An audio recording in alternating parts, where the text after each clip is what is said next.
मोदी योगी से फांसी की मांग हो रही है। यह तस्वीर आप देख रहे हैं। सौरभ की हत्या के बाद बहुत चर्चा, बहुत बहस हो रही है, लेकिन कौन मांग कर रहा है कि सौरभ के कातिलों को फांसी दी जाए? उससे पहले मैं आपको तस्वीर दिखाता हूं हिला देने वाली। सौरभ की पोस्टमार्टम रिपोर्ट आ गई। यह डॉक्टरों की बनाई पोस्टमार्टम रिपोर्ट आप देख रहे हैं। पूरा स्केच बनाया है। स्केच देखिए, स्केच में लिखा है गर्दन धड़ से अलग थी, एक आप स्केच देख रहे हैं। और उसके बाद देखिए लिखा है सीने पर 3 गहरे घाव किए गए। सीने पर देखिए 3 सीधे सीधे निशान लगाए गए हैं। यह सौरभ की पोस्टमार्टम रिपोर्ट है। दोनों कलाई पर देखिए निशान है कि दोनों हाथ कलाई से अलग थे, यानी काट दी गई थी कलाई। उसके बाद देखिए गले पर एक निशान दिख रहा है, गले पर फंदे का निशान मिला है सौरभ के। यह दर्दनाक सौरभ की पोस्टमार्टम रिपोर्ट है जो दिल दहला देने वाली है। और इस क्रूर हत्या के बाद देखिए, इस क्रूर हत्या के बाद यह है वो होटल शिमला का जिस होटल में मुस्कान और सौरभ गए और रुके। यह होटल की पहली तस्वीर आप देख रहे हैं, होटल पूर्णिमा। इस होटल में दोनों रुके हैं। 13 दिन तक अलग अलग जगहों पर जाकर रहे। हत्याकांड के बाद अलग अलग होटलों में रहे। देखिए उस होटल के अंदर की तस्वीर। हमारी टीम इस होटल तक पहुंची जिसमें सौरभ और मुस्कान रह रहे थे। और अब देखिए सौरभ का जो परिवार है, सौरभ का परिवार मांग कर रहा है योगी और मोदी से। उनका कहना है कि मुस्कान और साहिल को सजाए मौत से कम नहीं कुछ होना चाहिए। रिपोर्ट देखिए।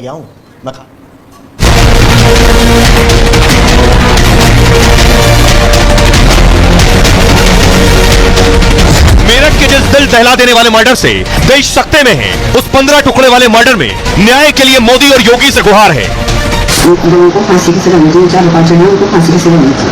मोदी से गुहार नहीं तो मुझे मां को इंसाफ मिलना चाहिए। सौरभ की मां ने हत्या के पीछे बड़ी साजिश की आशंका जताई है। कहा जो मुस्कान मेरे बेटे का मर्डर कर अपने प्रेमी के साथ बेफिक्र 2 हफ्ते घूमती रही, उसके पीछे जरूर किसी का हाथ है। और अब तो मेरी पोती की जिंदगी भी खतरे में है। अब इंसाफ की उम्मीद सिर्फ मोदी और योगी से ही है। मुस्कान और साहिल भले ही जेल में बंद है, लेकिन इंसाफ पूरा तभी होगा जब मेरे बेटे के कातिलों को फांसी दी जाएगी। अब देखिए जरा सौरभ का परिवार क्या कह रहा है। सौरभ की मां बाप, उनकी बहन क्या कह रही है। मेरठ में 15 टुकड़े वाली हत्या से पूरा देश सकते में। हत्याकांड पर मोदी और योगी से न्याय की गुहार हो रही है। सौरभ की माताजी ने अपील की है कि मामले की गंभीरता से जांच हो, हत्या के पीछे कौन कौन है, क्यों मारा है, इसका खुलासा हो। मुस्कान ने पति और मारने और भागने की हिम्मत कहां से जुटाई? हत्या के बाद वो कैसे अपने प्रेमी के साथ खुलेआम घूमती रही? इसके पीछे बड़ी साजिश हो सकती है। पूरा सच सामने आए। मोदी योगी से गुहार है कि एक मां को इंसाफ मिलना चाहिए। हम अपनी पोती को भी अपने पास रखना चाहते हैं। मुस्कान अगर अपने पति यानी सौरभ को मार सकती है तो क्या पता वो बच्ची के साथ कुछ कर दे। वारदात के बाद से उनकी माताजी का कहना है हमने अपनी पोती को नहीं देखा है, हमें अपनी पोती को देखने और साथ रखने का अधिकार है। सौरभ की बहन ने भी मुस्कान के परिवार पर शक जताया है। कहा मुस्कान का पूरा परिवार इस साजिश में शामिल है। यह नहीं हो सकता है कि उन्हें मर्डर की जानकारी ना हो। मुस्कान के परिवार की नजर शुरू से सौरभ की प्रॉपर्टी पर थी। सौरभ हर महीने मुस्कान के परिवार को 50,000 रुपए भेजता था और इन्हीं पैसों से मुस्कान के पिता ने 60 लाख रुपए का घर बनवाया है। भाई ने उसके परिवार को 1.5 लाख रुपए के आईफोन गिफ्ट किए हैं। वो मुस्कान के घर वालों को खूब पैसे और तोहफे देता रहता था और इसी से उन लोगों ने सोने चांदी के गहने और कार खरीदी। हम चाहते हैं कि पुलिस मुस्कान के परिवार की जांच करे और मुस्कान और जो भी आरोपी हैं उन्हें फांसी की सजा दी जाए। आइए आपको सुनवाता हूं, सुनिए जरा क्या कुछ कह रही है मुस्कान की मां और बहन। मेरे को इंसाफ मिलना चाहिए। लोगों को फांसी की सजा मिलती है, 4 5 जन उनको फांसी की सजा मिलती है। मोदी से गुहार नहीं तो मुझे मां को इंसाफ मिलना चाहिए।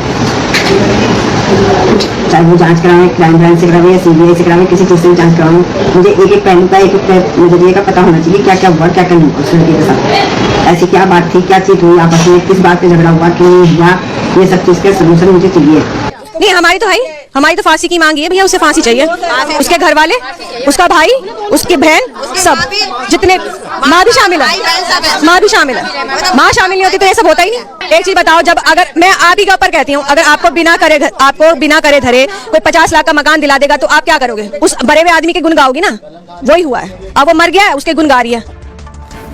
आप सौरभ की माताजी और सौरभ की बहन को सुन रहे थे तो आपने देखा कि फांसी की मांग हो रही है, लेकिन क्या फांसी होगी? तस्वीर देखिए जरा कि क्या सबूत मिटा भी दिए गए हैं बहुत से।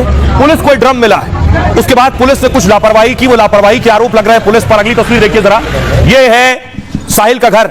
साहिल के घर पर पुलिस ने सबूत नहीं जुटाए। पुलिस ने साहिल के घर के अंदर न सील किया इस पूरे घर को। कोई भी आ जा रहा था साहिल के घर पर, जो चीज थी उसे लोग छू भी रहे थे, यानी साक्ष्य साहिल के घर जुटाए नहीं गए।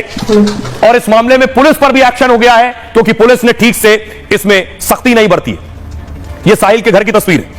मेरठ में मुस्कान के घर पर पुलिसकर्मी तैनात है। जहां सौरभ का मर्डर हुआ वहां भी पुलिस का पहरा है और आरोपी साहिल के घर पर अब पुलिस तैनात की गई है, पहले नहीं थी, लेकिन यह तैनाती पुलिस की लापरवाही के बाद हुई है। पुलिस ने क्राइम सीन यानी साहिल के घर को सील नहीं किया। इससे मर्डर से जुड़े साक्ष्य नष्ट होने की आशंका बढ़ गई है। इसे लेकर मेरठ के ब्रह्मपुरी के इंस्पेक्टर शक के घेरे में। एसएसपी के आदेश पर अब इंस्पेक्टर की जांच की जा रही है और उन्हें सौरभ मर्डर मामले की जांच से हटा दिया गया, यानी इन्वेस्टिगेशन ऑफिसर जो था उसे हटा दिया गया है जांच से। पता किया जा रहा है कि साहिल का कमरा आखिर क्यों खोला गया। मर्डर के बाद जहां मुस्कान और साहिल रात भर रुके थे और सौरभ के सिर और कटे हाथों के साथ यहां रुके थे, मतलब साहिल का एक कमरा जांच का अहम हिस्सा है। फिर इंस्पेक्टर ने कमरा खोलकर लोगों को एंट्री क्यों दे दी? शक यह भी है कि उनकी मंशा सबूतों से छेड़छाड़ की तो नहीं थी। हत्या से जुड़े कुछ लोगों की गवाही और सबूत मिले, लेकिन मेरठ पुलिस सीसीटीवी फुटेज जुटाने में नाकाम रही है। कत्ल की साजिश रचने या हत्या के सामान खरीदने की फुटेज नहीं है। वारदात के 3 हफ्ते बाद अहम सीसीटीवी बैकअप फुटेज डिलीट हो गए। सवाल उठ रहे हैं, क्या अहम सबूत गायब हो चुके हैं और क्या मर्डर के आरोपी साहिल मुस्कान छूट जाएंगे? इस तरह के सवाल लोगों के जहन में उठ रहे हैं। सुनिए जरा।